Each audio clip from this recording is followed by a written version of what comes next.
dalam hukum Ohm terdapat rumus yang seperti ini. R sama dengan V per I sama dengan V per R, dan V sama dengan I kali R. Dari tiga rumus ini kita bisa menggunakan juga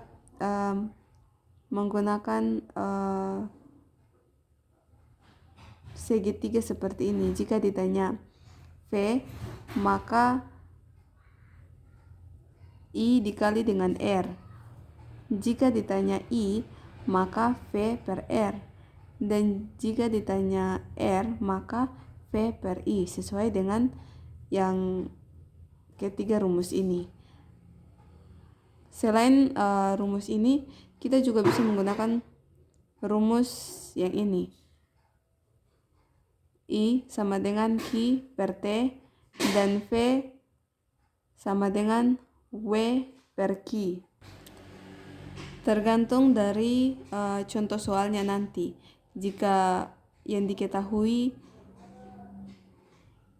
terlebih dahulu adalah Q dan T atau W, atau nanti Q, bisa gunakan yang ini.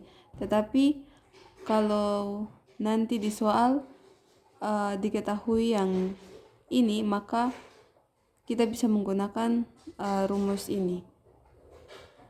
Dan di bawah sini ada artinya, yaitu R itu adalah hambatan listrik atau ohm, bisa disimbolkan seperti ini. I sama dengan kuat arus atau A, Q sama dengan muatan atau C, T itu sama dengan waktu atau S, W itu adalah usaha atau J, V itu adalah potensial atau tegangan, atau disimbolkan dengan V.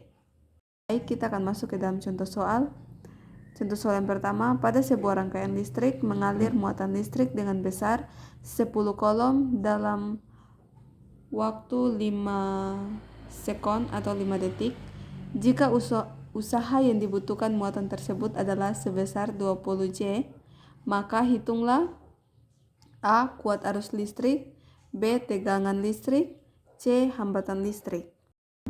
Untuk menjawab ini, yang pertama kita ketahui dari soal di atas, Q atau usahanya itu adalah 10, waktunya adalah 5 sekon, dan usahanya adalah 20 joule.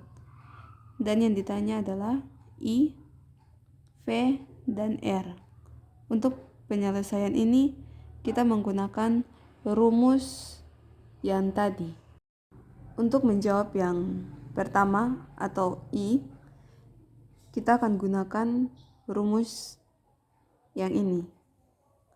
Karena Q dan T-nya sudah diketahui, kalau kita gunakan yang ini, kita tidak bisa menggunakan yang ini karena V dan R-nya belum diketahui. Untuk itu kita gunakan yang di atas ini.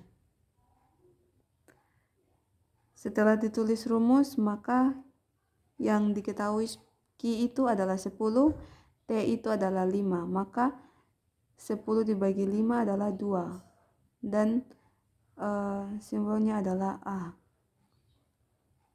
Next, yang B ditanya adalah tegangan, itu V. Kita gunakan rumus yang ini karena sama.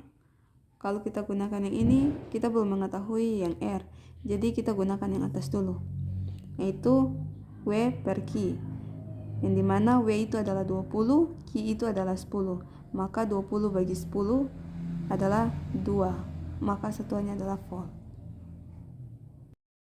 Dan yang terakhir adalah C atau hambatan, itu R sama dengan V per I. Karena V dan I sudah kita temukan, maka bisa digunakan ya, yaitu 2 per 2, yaitu sama dengan 1, dan satunya adalah ohm.